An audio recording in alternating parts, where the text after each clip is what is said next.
तो इस क्वेश्चन में इन्होंने बोला है कि भाई हमें जो है ग्रेविटेशनल फोर्स को और कूलम्ब फोर्स यानी कि इलेक्ट्रोस्टैटिक फोर्स को दोनों को कंपेयर करना है एक दूसरे के साथ with respect two electrons and protons. पहला उन्होंने ये दिया है, तो पहले हम इलेक्ट्रॉन्स और प्रोटॉन्स को रख के देखेंगे और फिर देखेंगे कि इलेक्ट्रिक फोर्स और कूलम्ब ग्रेविटेशनल फोर्स में कितना अंतर है।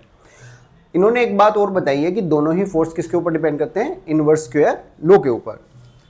तो सबसे पहले तो इनवर्स स्क्वायर लॉ क्या होता है, ये देखो हम लोग देखेंगे कि दोनों ही फोर्स जो हैं वो 1/r² की डिपेंडेंसी रखते हैं, इसको बोलते हैं इनवर्स स्क्वायर लॉ। ठीक है, तो अब वो कह रहे हैं कि भाई जो ग्रेविटेशनल फोर्स है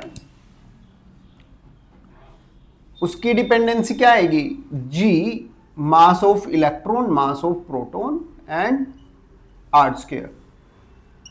ऐसे ही इलेक्ट्रिक फोर्स की डिपेंडेंसी, कूलम्ब फोर्स की k q of electron q on proton by r²। तो हम मान लेते हैं कि यहां पर एक इलेक्ट्रॉन और एक प्रोटॉन, इलेक्ट्रॉन का मास है me, mass of proton mp। एक बात आप हमेशा याद रखिएगा कि इलेक्ट्रॉन जो है प्रोटॉन के साइज में बहुत छोटा होता है, उसका मास जो है बहुत लाइट होता है। ठीक है, तो मैंने यहाँ पे सेम बना दिया है ताकि विजिबिलिटी ठीक रहे। इसके ऊपर चार्ज कितना होगा QE, इसके ऊपर चार्ज कितना होगा QP। तो यहाँ पर डिस्टेंस में मान लेता हूँ R। ठीक है, अब सबसे पहले हम बात करते हैं इलेक्ट्रिक फोर्स की, तो कूलम्ब फोर्स की बात करते हैं।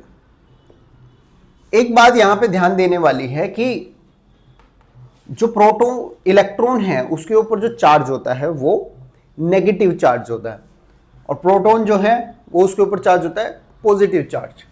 तो ओवरऑल यहां पर जो वैल्यू आएगी उसको k की वैल्यू मैं यहां पे पुट कर देता हूं 9 × 10⁹। यहां पर चार्ज दोनों के ऊपर सेम रहता है, इलेक्ट्रॉन और प्रोटॉन के ऊपर कितना होता है, चार्ज होता है ऑन इलेक्ट्रॉन इज 1.6 × 10⁻19 कूलम। तो प्रोटॉन के ऊपर भी यही आएगा, तो हम इस चार्ज को बेसिकली E मान लेते हैं। तो इसको मैं E² लिख लूँ या फिर डायरेक्टली लिख लेता हूँ 1.6 × 10⁻19 का होल स्क्वायर। इसकी वजह से और इसकी वजह से दोनों का चार्ज आएगा, इसलिए मैंने यहाँ पे स्क्वायर लगा दिया। इनवर्स स्क्वायर लो R को एज इट इज पुट कर देते हैं, हमें नहीं पता कि R कितना है but we put it like this. अब यहां पर लेकिन एक दिक्कत क्या आती है कि इलेक्ट्रॉन के ऊपर होता है माइनस, तो उसकी वजह से यहां पर माइनस आ जाएगा। माइनस जो साइन है वो क्या शो कर रहा है, वो ये शो कर रहा है कि इलेक्ट्रॉन और प्रोटॉन के बीच में जो फोर्स होगा वो अट्रैक्टिव फोर्स है। Next is for gravitational force Fg। ठीक है, तो यहां पर भी क्योंकि gravitational force is always attractive, तो वहां पर भी हम माइनस लगा देंगे एंड g की वैल्यू पुट कर देंगे। तो g की वैल्यू होती है 6.67 × 10⁻11 मास ऑफ इलेक्ट्रॉन। तो ये आपको देखना पड़ेगा कि मास ऑफ इलेक्ट्रॉन कितना होता है 9.1 × 10⁻31 kg and mass of proton होता है 1.6 × 10⁻27 kg। बुक में दे भी रखा है ये, तो हम यहाँ पर मास दोनों का पुट कर देते हैं। तो इलेक्ट्रॉन का मास 9.1 × 10⁻31, प्रोटॉन का मास 1.6 × 10⁻27 अपॉन में R² सेम।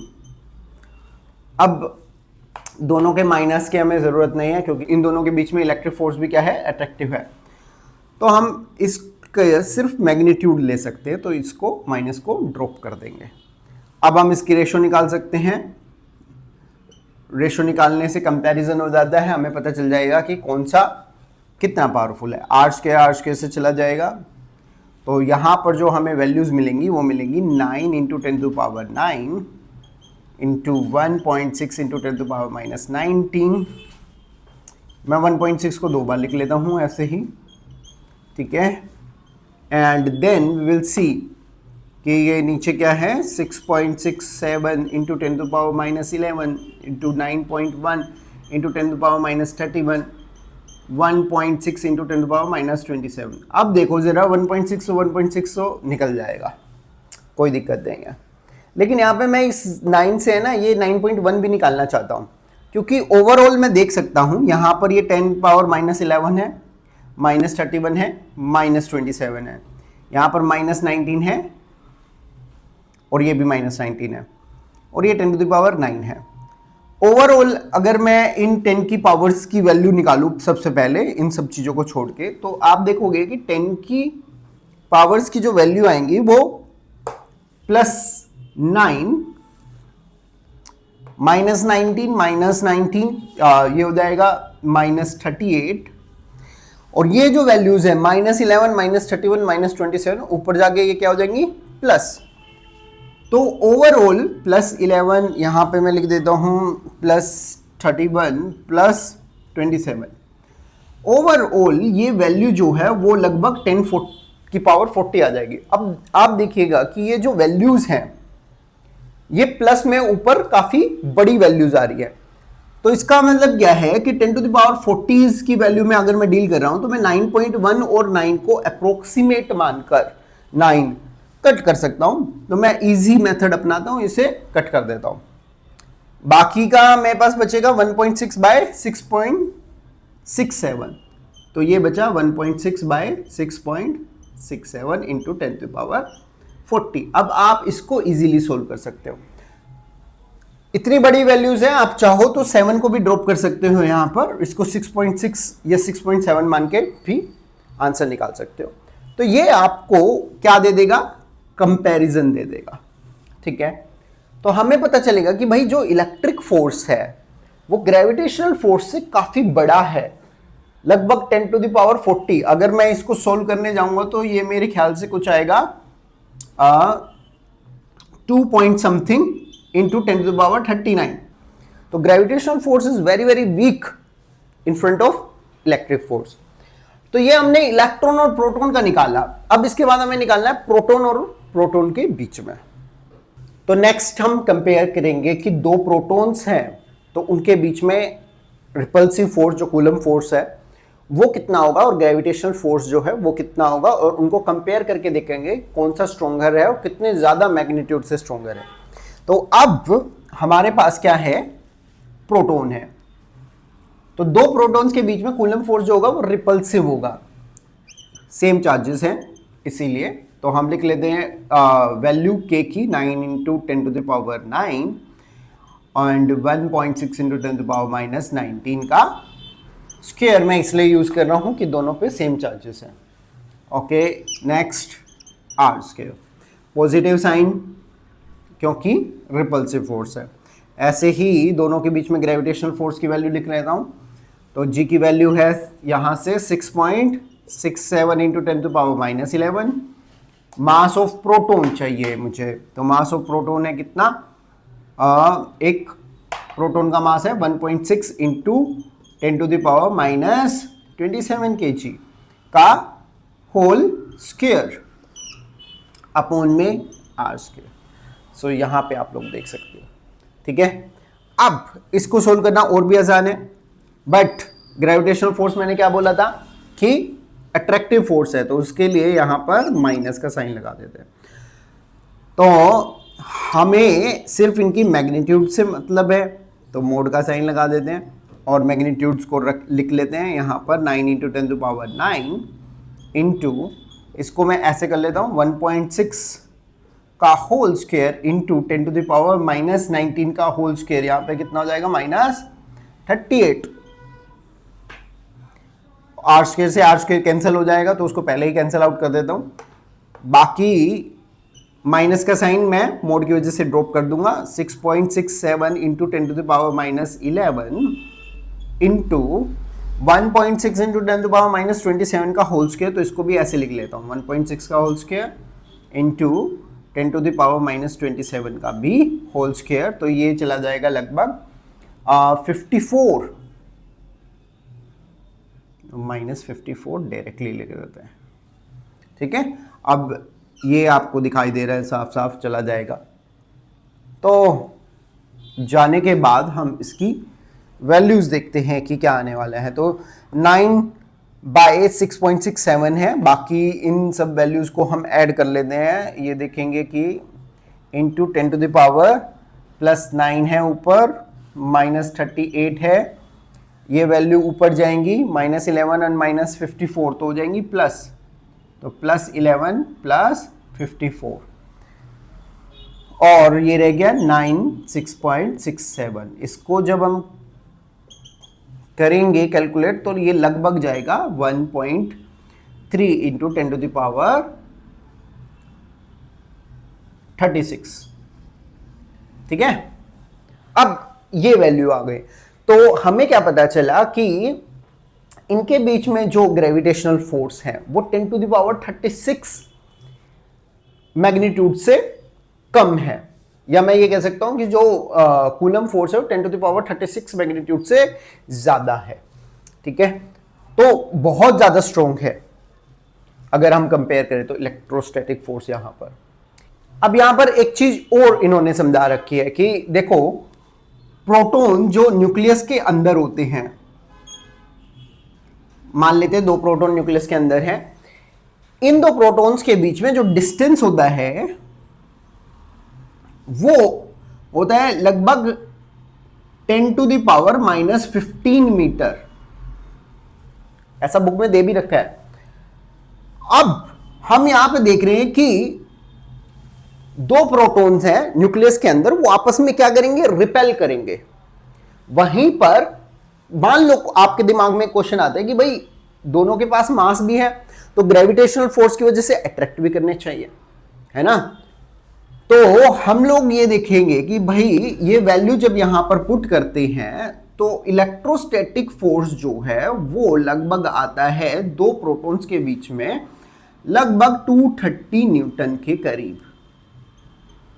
और यही आर की वैल्यू जब हम यहां पर रख के देखेंगे तो हम देखेंगे कि वो जो ग्रेविटेशनल फोर्स है वो इलेक्ट्रोस्टैटिक फोर्स से बहुत ज्यादा कम आता है। इसी वजह से न्यूक्लियस के अंदर ग्रेविटेशनल फोर्स का कोई रोल रह नहीं जाता।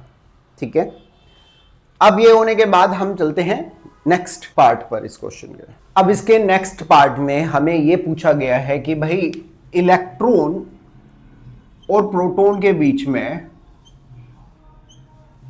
प्रोटॉन को थोड़ा सा बड़ा बना देता हूं क्योंकि बहुत मैसिव होता है इलेक्ट्रॉन के सामने, ठीक है, ताकि आपको एज्यूम करने में दिक्कत ना आए। इलेक्ट्रॉन और प्रोटॉन के बीच में मान लेते हैं इन्होंने दिया है कि जो डिस्टेंस है वो है 10⁻⁻10 मीटर, और वो ये पूछना चाह रहे हैं कि इलेक्ट्रॉन और प्रोटॉन के बीच में, दोनों के बीच में अट्रैक्टिव फोर्स है, तो उसकी वजह से इलेक्ट्रॉन जो है प्रोटॉन की तरफ खींचा चला जाएगा और प्रोटॉन इलेक्ट्रॉन की तरफ खींचेगा। ठीक है, तो कितना एक्सेलरेशन होगा दोनों में वो हमें निकालना है कि भाई इसमें कितना एक्सेलरेशन होगा, इसमें कितना एक्सेलरेशन होगा। अब एक बात याद रखिएगा, दोनों के बीच में जो फोर्स ऑफ अट्रैक्शन है, जो इलेक्ट्रोस्टैटिक फोर्स आएगा, अब मैं Q को E मान ले रहा हूं क्योंकि दोनों के ऊपर सेम चार्ज होता है, तो E का स्क्वायर लिख दिया मैंने अपॉन में R²। ठीक है, तो आप देखेंगे कि दोनों के ऊपर जो फोर्स ऑफ अट्रैक्शन है वो सेम पड़ रहा है। इसका मतलब यह है कि इलेक्ट्रॉन जो है प्रोटॉन को जितनी तेजी से अपनी तरफ खींच रहा है, उतनी ही वैल्यू से प्रोटॉन जो है वो इलेक्ट्रॉन को खींच रहा है अपनी तरफ। ठीक है, दोनों के बीच में जो फोर्स ऑफ अट्रैक्शन है वो सेम है, लेकिन एक्सेलरेशन जो है उन्होंने वो पूछा है। तो क्या एक्सेलरेशन भी दोनों की सेम होगी, वो देखते हैं कि एक्सेलरेशन सेम होगी या नहीं होगी, और होनी भी नहीं चाहिए अगर आपने ढंग से 11th क्लास पढ़ी है तो ये इन दोनों के बीच में फोर्स है, और जो इलेक्ट्रोस्टैटिक फोर्स है वो बेसिकली क्या करेगा, जनरेट एक्सेलरेटिव फोर्स जनरेट करेगा। एक्सेलरेटिव फोर्स को हम लिखते हैं F(m)(a). ठीक है, तो ये इलेक्ट्रोस्टैटिक फोर्स है। सबसे पहले मैं निकाल लेता हूं एक्सेलरेशन ऑन इलेक्ट्रॉन। इलेक्ट्रॉन के ऊपर कितना एक्सेलरेशन आएगा due to attractive force by this proton. तो एक्सेलरेशन ऑफ इलेक्ट्रॉन लिख लेता हूं इसे मैं। तो यहां पर मैं क्या लिखूंगा, मास ऑफ इलेक्ट्रॉन इंटू में acceleration of electron is equal to किसके बराबर रख दें, इस वैल्यू के, k की वैल्यू 9 इंटू 10⁻9 लिख लेते हैं, ई स्क्वेयर मतलब 1.6 इंटू 10⁻19 का होल स्क्वेयर अपॉन में r कितना दिया है 10⁻10 का whole square. Mass of electron put कर देते हैं 9.1 इंटू 10⁻31 kg। तो मैं इसको डायरेक्टली यहीं भेज देता हूँ और फिर पुट कर देंगे। तो डायरेक्टली यहीं पुट कर देते हैं 9 इंटू 10⁻9 1.6 इंटू 10⁻19 का होल स्क्वेयर अपॉन में 10⁻10 का होल स्क्वेयर इंटू में ये मास यहां पर पुट कर दे रहा हूं मैं, ये कितना आएगा 9.1 इंटू 10⁻31 kg। जैसा कि मैंने बोला था कि वैल्यूज़ यहाँ पर बहुत बड़ी आने वाली हैं, तो इसको मैं अप्रोक्सीमेटली काट लेता हूँ और यहाँ पर देखते हैं कि वैल्यूज़ कितनी बड़ी आती हैं। तो यहाँ पर मुझे दिखाई दे रहा है कि वैल्यूज़ जो आएंगी 1.6 का होल स्क्वायर मैं बाहर लिख ले रहा हूँ पहले से, बाकी मेरे पास रह गई वैल्यू 10⁻19 का होल स्क्वायर, यहाँ पर हो जाएगा 10⁻38। ये वाला 10 मैं भूल गया था तो इसका +9 यहाँ पे लिख देता हूँ। नीचे से -31 ऊपर जाएगा तो ये आ जाएगा +31 और ये 10⁻20 हो जाएगा, माइनस का ऊपर आ जाएगा प्लस। अब हम देख लेते हैं इसका आंसर कितना आएगा। तो 16 ये समथिंग आने वाला है 256, तो 2.56 इंटू ये आ जाएगा 10⁻22 लगभग इतना। So this is the acceleration of electron जो हमें मिलेगी। और क्योंकि ये एक्सेलरेशन है तो ये किस में आनी चाहिए, मीटर पर सेकेंड स्क्वायर। तो ये आ गई, this is the acceleration of electron due to proton. लेकिन हम ये देखना चाहते हैं कि भाई क्या प्रोटॉन की भी इतनी ही एक्सेलरेशन आएगी। तो उसको निकालने के लिए मैं एक्सेलरेशन ऑफ इलेक्ट्रॉन यहीं पे एज इट इज रहने देता हूं और प्रोटॉन की एक्सेलरेशन में यहां पर कुछ चेंजेस कर देता हूं। यहां पर मुझे सिर्फ वैल्यू किसकी चेंज करनी है, प्रोटॉन की चेंज करनी है, और तो कुछ नहीं चेंज करना आई थिंक नहीं। तो ये था 10⁻10 का होल स्क्वायर। यहाँ पर जो ये मास ऑफ प्रोटॉन है उसको जब हम यहाँ पे भेजेंगे तो ये वैल्यू कितनी आ जाएगी मास ऑफ प्रोटॉन की, 1.6 इंटू 10⁻27 kg। तो यहाँ पर हम देख लेते हैं इस वैल्यू को जब हम सोल्व करेंगे तो यहाँ से इसको मैं पहले ही लिख लेता हूँ स्क्वायर और इसको लिख लेता हूँ 10⁻38। ये 1.6 इससे चला जाएगा, ऊपर रह गया 1.6 खाली। बाकी की वही बातें जो पहले हम कर रहे थे कि ये रह जाएगा 9 इंटू 1.6 भी है, 9 इंटू 1.6 तो 10⁻38 प्लस ये वाला 9 प्लस नीचे से ऊपर भेजेंगे 27 प्लस 20। ठीक है, तो ये हमें देखना पड़ेगा ये कितना जाएगा, 90 एंड 54 लगभग 144 के करीब जाने वाला है ये। तो 1.44 सॉरी 14.4 गलती से गलत लिख दिया था। तो 14.4 एंड 10 टू द पावर ये कितना आएगा, 8 प्लस 9 ये हो गया आपका -29 -2 और 10 to the power -18। Same values रखने के लिए मैं इसको कर लेता हूं 1.44 इंटू 10 टू द पावर -18। अब आप देखोगे कि ये है एक्सेलरेशन ऑफ प्रोटॉन और ये है एक्सेलरेशन ऑफ इलेक्ट्रॉन और दोनों की वैल्यूज में काफी डिफरेंस है। आप देखो कितना, इसका मतलब क्या है कि इलेक्ट्रॉन जो है वो बहुत ज्यादा तेजी से क्या करेगा, एक्सेलरेट करेगा, और प्रोटॉन उसके मुकाबले एक्सेलरेट करता हुआ लगेगा ही नहीं। ऐसा एक्सेलरेट प्रोटॉन भी हो रहा है, लेकिन लगेगा नहीं कि एक्सेलरेट प्रोटॉन भी हुआ है। So that is the reason. तो ये हमारा क्वेश्चन था।